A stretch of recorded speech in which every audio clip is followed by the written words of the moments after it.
তবে সাধু সঙ্গ করলে যে কৃষ্ণ প্রাপ্তি হয় তার আর আসতে হবে না পৃথিবীতে, ভগবানের সঙ্গে মিশে থাকবে। তাহলে সাধু সঙ্গ না করে যদি তুমি মনে করো আমি কৃষ্ণ প্রাপ্তি হবো বা ব্রজ প্রাপ্তি হবো, কেন হবে না? আগে জানতে হবে সাধু সঙ্গ কাকে বলে।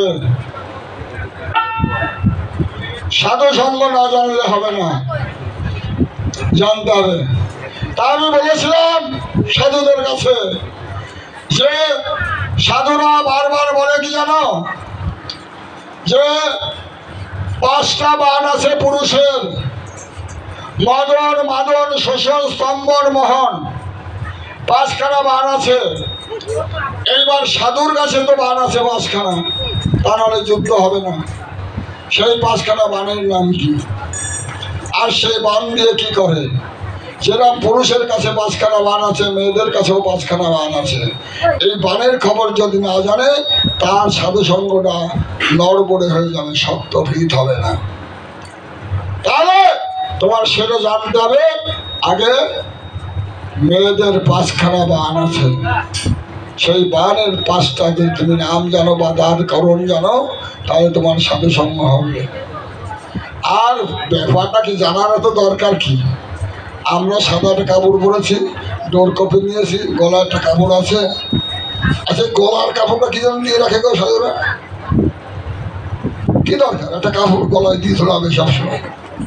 ওরা তো মেয়েদের ব্যাপার, মেয়েরা অন্য রাখে না, তা আমাদের অন্য কেন?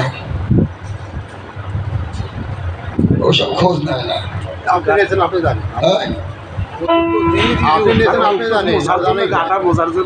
ব্যাপার হচ্ছে দেখেন এই লোকটা, আমি বহুবার এই দেশে এসেছি, এই লোকটা আমার সামনেই থাকে, ভালো লাগে। সাধু দর্শন করলে মনের ময়লা যায়, এদের দেখলে মানে মনে হয় যে আপন লোক। পূর্বে আমাদের কাছাকাছি ছিল, তখন দেখা হবে কেন? তাই উনি জিজ্ঞাসা করছে, আমি প্রশ্ন রাখি না, আমি কোনোদিনও প্রশ্ন করি না, কোনো মানুষকে জিজ্ঞাসা করি যে এই যে মেয়েদের 5টা বাণ আমরা গলায় কাপড় রাখি, এর মানে কি? হ্যাঁ, ব্যাপার হচ্ছে এই গুরু ভজনটা এমনই ভজন না, খুব কঠিন ব্যাপার। দেখুন আমি হয়তো ওই মহেশডাঙ্গা থেকে এখানে হেঁটে আসছি, আস্তে আস্তে রাস্তার মাঝখানে আমার গুরুদেবের সঙ্গে দেখা হলো।